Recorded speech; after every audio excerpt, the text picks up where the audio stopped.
Welcome to the Mick Report. It's Friday again already, and we're on at 9:30 instead of 3 because you are going to Munds Park today, right? Yeah, just gonna get out of the heat for about 36 hours. Oh So man, anything is good. yeah, I no uh, kidding. I think I'm going to go up and do a little hiking this morning and go up my favorite spot up by Heart of the Hills campground up here and walk through the trees for a while. Act like a Come on, Jack. Sasquatch. Good morning, Jackie.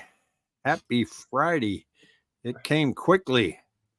And Jackie says she loves Munds Park. And Danila's back. So we're getting some of our regulars on here. This is cool. So we're going to talk today about this Fitch credit rating and what it means and what happened and what it did to the bond market and what's it going to do to real estate. But I'm going to take a quick snapshot here into our market because this is some interesting stuff. This is my 7-day moving average here, Pat. And you can see how new listings kind of took a little spike up, but under contract is kind of flat. The devil in the details behind this number is back on market jumped up about 100 homes. So in other words, not to mention that it does this seasonally anyway. You can see over here, right? We start to come back up with new listings, but it's people that took their home off the market for the summer and are now going, okay, let's give it another run. So that's the only reason that we see an uptick in new listings this morning. So I just found that kind of interesting when you dig in. Now, contracts, they're just flat. We're hanging at 2,700 every 7 days. And when you look at the actual Cromford numbers, I can pull up here, it's having an impact. Look at all the red there, Pat. That means they've gone down versus the week before. Mm-hmm. The indexes are still pretty good with Chandler at 319. Just as a reminder, anything over 110 is considered a seller's market. And Queen Creek is knocking on the buyer's market door right there at 108.4. Same with Maricopa and Buckeye. Those are always the bottom three because that's where all the new construction is. So they're competing against new homes. Now, did you know that Zillow and Redfin, oh, you disappeared on me there. Holy cow. You'll be back. I can figure out how to do this. So Zillow and Redfin partnered up for new construction. And basically what they're doing is new construction sites that partner with Zillow. Zillow is now going to share that for Redfin. So they're touting that as saying that it's a great place for people to search for new homes. But guess what? I have the same thing. I put the link below in the description. You can search for new homes that are listed on the MLS right here. Your MLS companion for new home construction. So check that link out. It's in the description below. Thought I'd share that with you. You don't need Zillow. Exactly. So yeah, I know. We don't need those guys. Here's what's interesting about the rate, the credit rating. They took us from AAA to AA plus, right? It was Fitch. And the administration and Janet Yellen, they're all just pitching a fit. It's unwarranted. We didn't see this coming. And I found this article that said, and I'll just read it here. It said after a private meeting with senior Biden aides in July, analysts at Fitch Ratings sent the administration a draft report outlining their assessment of the federal government's credit and asking for corrections and notes. In other words, here's what we see. Let us know if we're right. The draft did not say whether the rating agency would downgrade U.S. credit, the official said, and Biden aides were optimistic that their successful handling of the debt ceiling standoff this spring meant that wouldn't happen. Right. So the Yeah. officials were shocked on Monday when Fitch announced the downgrade anyway, ignoring objections raised by senior Treasury officials in the 2 weeks before the final decision. Do you think it might be because of this? This is the interest on the debt that we have now. Yeah. Rates went up and the interest on the debt has gone through the stratosphere. So Fitch is looking at that and going, I don't know. It's getting on shaky ground here, boys. I mean, Yeah. and it Yeah. kind of shocked the market, right? Yeah, it did. I mean, it certainly did. I think it's going to be just overall looking at it from a simplistic standpoint is it's going to be it's not positive. I mean, The administration is saying, touting all their Biden economics, whatever you call it, but Bidenomics. Bidenomics, yeah. But it's there's talking to a handful of people this week. I talked to a buddy of mine who's in the manufacturing side of things. He manufactures, believe it or not, these sweet potato chips, and they're trying to get a $10 million facility, and they're backed by a $100 million private equity firm, and they're basically trying to get like a $10 million construction loan, or and they've got great credit, they've got backing, they've got personal. They've got not only just actually personal guarantees, but this guarantee from the private equity group, and they're having a hard time getting financing.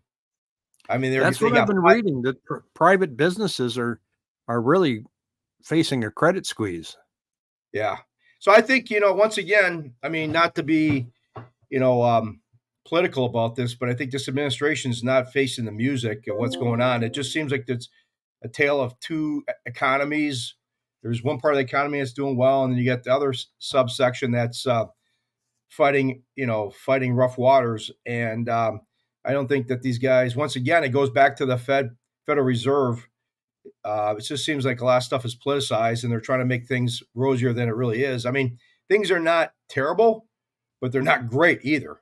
On the housing market. It's hard for me, Pat, to envision inflation actually coming down when you've got the Fed pulling back. We get that. They're pulling back as fast as they can. But then you've got what I call the Inflation Production Act, which was 1.3, 1.4 trillion, that was signed into law 15 months ago, is now starting to make its way into the system. The money's showing up now. And that, I don't see inflation coming anytime soon because of that.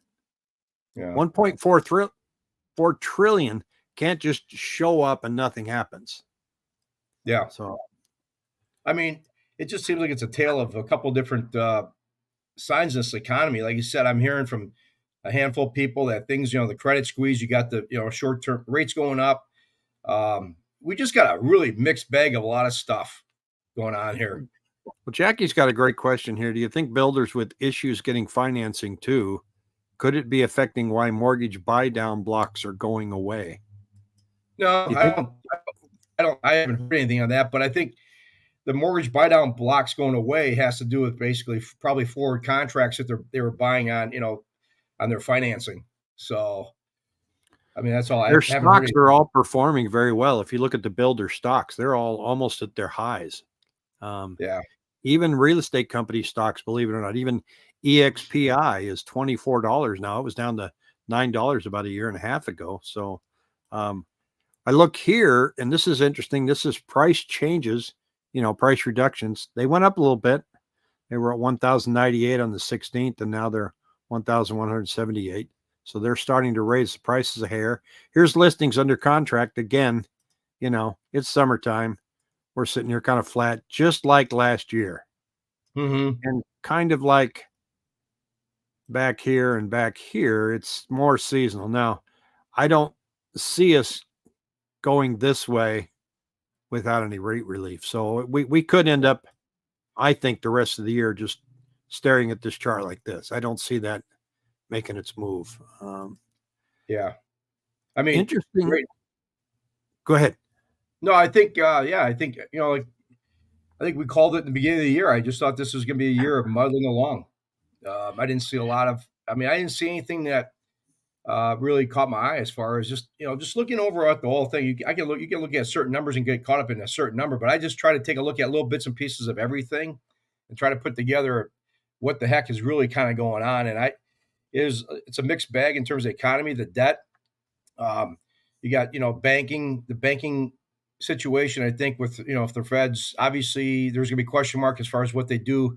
They raise it a little bit more, but I think you got to look at it. I think we're toward the tail end of all this Federal Reserve stuff. I think we've got we're on the bottom of the eighth inning for the Federal Reserve. So hopefully they can get through this, and maybe I saw a webinar yesterday that was really strong by Dave Stevens. He's was head of the MBA, the Mortgage Banking Association, and he he put together. I mean, I can if people want this, I can see if I can email it to people. His presentation, I can forward it to people. He put together a strong argument that housing is still going to be strong going over the next several years based on the demographics, the supply, demand. That really the demographics are really driving this. They're the baby. The people that are 27 to 30 years old there's a strong population there.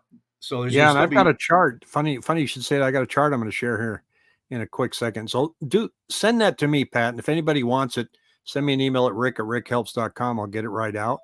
Yeah.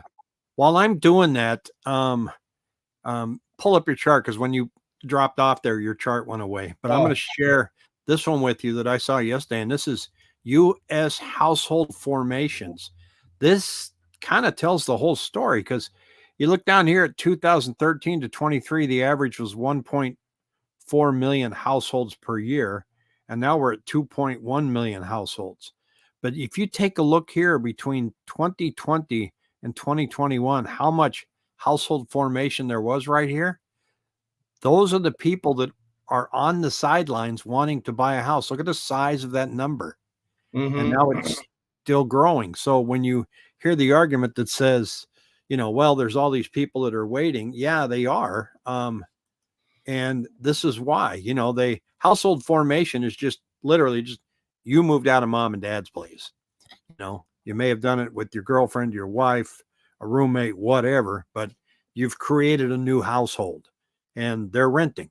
And so that number really exploded during the pandemic, if you can believe it or not. People didn't move in with their parents, they formed new households. So that's really a telling number. And then, we'll talk about price growth here in a second, but I'm going to look at your chart, because yesterday rates went up, and what's going on today looks better. Looks kind of wild, Today, actually. yeah, you can see here we've had some. You look at this area right in here. This is from. Well, let's just pull it back here. This is March. We had rates. These are prices. Once again, these are MBS mortgage-backed security prices. So it's kind of inverse relationship with rates. But this is where rates got better. We saw. We're seeing these crazy dynamics where you see about April 19th.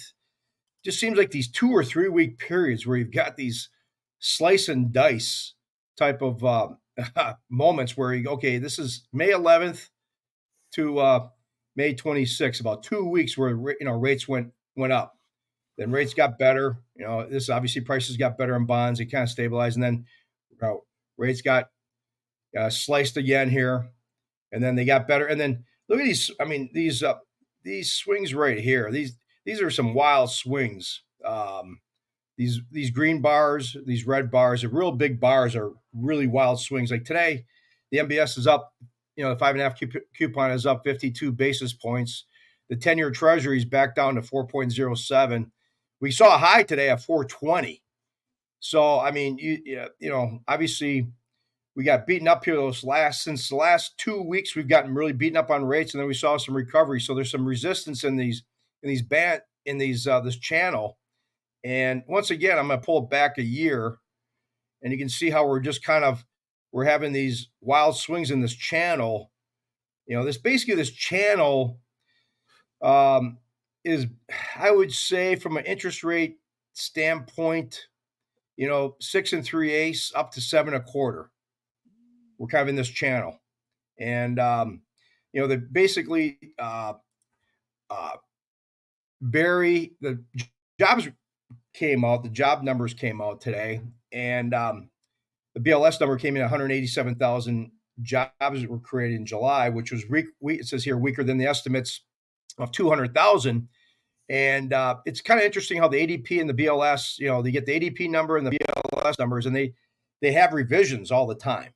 I mean, it says here, additionally, June was revised lower by 24,000 from 209 to 185 versus the 455,000 in ADP.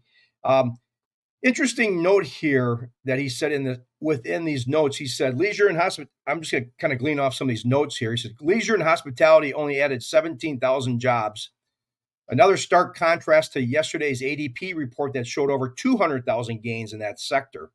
It says over the last 2 months, ADP has reported 433,000 job gains in this area, while BLS is only showing 36,000. A big difference. So I mean, it's kind of crazy. It says remember these are two surveys within the jobs report: the BLS and the business survey and the household survey. So you get the business survey that comes from it says is where the headline job creation number comes from, and includes a lot of modeling and estimations. The household survey is Sounds where like the a mess. unemployment rate comes from. So yeah, I mean, it's just yeah, that's the thing. I mean, you read these numbers, here's another point. It said Barry said, "Where did the jobs gains come from? Part-time workers increased 972,000, while full-time workers fell 585,000. Another weak sign for the job market." It said here, multiple job holders increased by 118,000, meaning people are having to pick up second jobs to get by. So I But mean, every place I go into says help wanted. Everywhere. yeah, The gas station, Home Depot, you name it. They all say help wanted, need, especially in the restaurant industry. You get in there and it well, goes, please be patient. We're short staffed. I'm not, I know that, and I'm not to disparage. I mean, those jobs because I feel like anybody that's got a job, good for you. I don't care if you're making $12 an hour or $120 an hour. Work is work.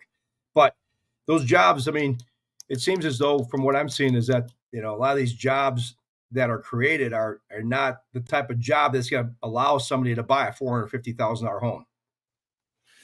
No, they're not. They're not. But still, I mean, we see this job data that's coming out. And they're going, well, gee, where are all the jobs coming from? Well, maybe somebody finally saw the sign. Yeah, yeah, That's all player. My sister-in-law her career was in Albertson. So she worked there 30, 40 years. I think she started when she was 6. And so, I told her the other day, I saw every grocery store I went into had a help wanted sign. And I said, when I was in high school, I mean, you would kill to get a job at a grocery store because oh yeah, and that's what I did. The hours were yeah, flexible, it was good work, and you could move up, in the food industry. You could move up and actually get pretty good pay. In fact, her brother-in-law managed a major chain in the United States was getting paid $1 million a year. And he started out just as a grocery clerk. So those jobs yeah, were coveted. And I'm seeing all these help wanted signs in these grocery stores. And I said, man, if things change, because we would die to get into a grocery store because, you were yeah, inside, you weren't out. I mean, I used to work for an asphalt paving company too. That's not fun. You don't want to do that stuff, but, good pay, but holy cow, that's hard work. So I think my point is those unemployment numbers are very confusing and they're both just surveys. They call people, yeah, so they're not, it's, except for ADP, that's actual payroll data. yeah, That one makes a difference. We have a comment here from Betta she's in Italy. And basically she's saying, here in Italy, families share multi-generational families living together. Do you think this may be the future for the U.S.? I think culturally, that's probably a huge leap here. I know they do that a lot in Mexico and Central America too. But I don't know. I think that What um, I think that you're that starting can take starting a to see. long time. I think you're starting to see that more and more prevalent from the fact that you see these and like down in Queen Creek, you're starting to see homes being built that have mother-in-law, sections, mother-in-law homes, parts of the homes, ADUs. So it definitely is starting to permeate. I mean, I think with you got the mother-in-law that, the kids that are watching the mother-in-law or the father-in-law, they probably help with the rent. They buy a $500,000 home. They get the mother-in-law suite. They pay them $1,200 to help offset. So I think you're seeing that more and more. So Yeah, I'm hoping that my boys buy some kind of big palatial estate and put me in the back and feed me when I yeah, get up there. exactly. So I'm just laying that out there in case any of them are watching. But um, so you don't know if you don't ask, right? So Yeah. Well, so to go back to this, like I said, the rates have been just kind of in this channel. I mean, we're seeing this resistance, and I think we're just going to muddle around here. I mean, I think, um, my take is we're going to muddle through the year. And based on what Dave Stevens said, there's, like I said, I'm not going to I'll try to get that presentation out to you and other people. But he said, a lot of expectations that rates are going to start subsiding into the low 6% range. The MBA, I think, even had a forecast of high fours, 4.9, going into 2024 or 2024, but excuse me, later on and going into 2025. So, Yeah, I've read that. In fact, they're saying 5.9 by the end of the year. yeah. So, And it's something drastic's going to have. I mean, it's August, so something's going to have to really jolt the system. And that's where I mentioned earlier, I don't see inflation coming down. Well, it's coming down. It's coming down. It's still there. I mean, I think overall we're starting to see I personally could feel it and see it, and talking to people that, it's still there. It's not as bad as it was 6, 7, 8 months ago, but I don't think they're going to be able to eradicate it. This goal of 2%, I think if I was a betting man, they're going to say if they can get into under 3, mid 2s, they're going to kind of call it a victory. I just don't see how they can just, like Barry Habib had said that we would have to run, to average at 2 would take a lot of work to get it down. With the wage inflation that we're seeing the last 10, 15 years, increase in wages, I think this is just me, Pat McMortgage, talking in Chandler, Arizona, but I think it's an unrealistic number. And once again, I think these guys, with Yellen, being frustrated with the Fitch, I think Fitch is telling the real story as far as what's going on. I think it's, a downgrade is obviously not going to help, but we still got. Well, I think it's finally coming back to her, because when rates were really low, she was the one that was telling Congress, borrow money because it's free. Well, it's not free. They were borrowing all this money, and now the rates have reset. And I showed you on the chart, our interest payments are nuts. I mean, and she's the Treasury Secretary, and I think she was saying that when she was chairman of the board. It just, I don't know. She's I'm not going to comment on her IQ level. Because I'll get in trouble. But well, I want to challenge you too. You said you're not a betting man, but you did take my dollar. Jackie said 5.9 would turn the market upside down. Yeah, I don't know. Hey, I want to show you this, a little bit off topic, but have you heard about the guy in Canada, this real estate agent that was fined $20,000? I just have to share this. This is funny and a BC sad. Realtor has been fined $20,000 after he was caught drinking milk straight out of the jug at a home he was showing. A surveillance camera shows Mike Rose in a Kamloops home last July, waiting for his clients who were interested in buying the place. He went to the fridge for water, but instead swigged milk from a container, then put it back. The homeowner confronted him and Rose apologized. He later said he was dehydrated due to a new medication and his behavior was out of character.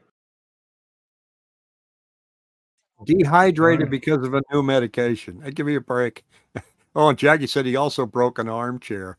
Look, when you're showing a home, 63% of homes that have web cameras are watching you because they want to see what the clients are saying. That's a true statistic that's about 2 years old. And it's probably and Jackie said he did that during COVID times. They're watching you. And as a real estate agent, sometimes you get there before the client shows up. Your only job is to turn on lights, so you can see her. And then make sure you turn them off. Make sure you double check all the doors are open. When I do a lot of homes, especially if you have an open house, I go in and I check every window because, and this has happened to me before, people will come in acting like they're looking at the home and they're going around all the perimeter windows and they're unlocking them so they can come back later and break in. And I had a guy do that. He came in Phoenix and it was a staged home. In other words, it was vacant. It was a flip.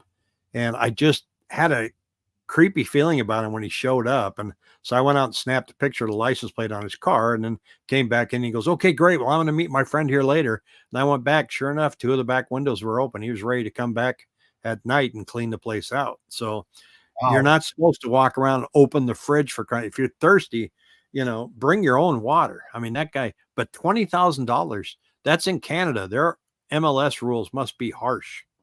You wouldn't get Yeah, fined obviously. $20,000 in the United States. No kidding. No kidding. That's pretty Jesus. rough.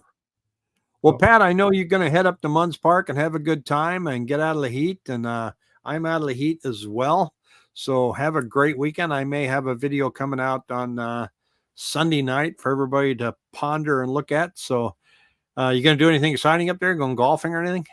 yeah, we're going golfing later today, but just hanging out and then coming back early Sunday morning because I get some stuff to do. So, because I'm heading out to Wisconsin next week, Tuesday for a week. So, Holy um, cow. yeah, just this trip was just not planned, but yeah, just get out a little bit. My summer vacation on next week. I really should Well, I not know. be going, but I'm going. So, Well, sometimes you just have to do it. So yeah, exactly. So, well, have fun. Thanks everybody for tuning in. We will see you next time on the Mick Report. Take care. all righty. Thank you, Rick. Bye bye.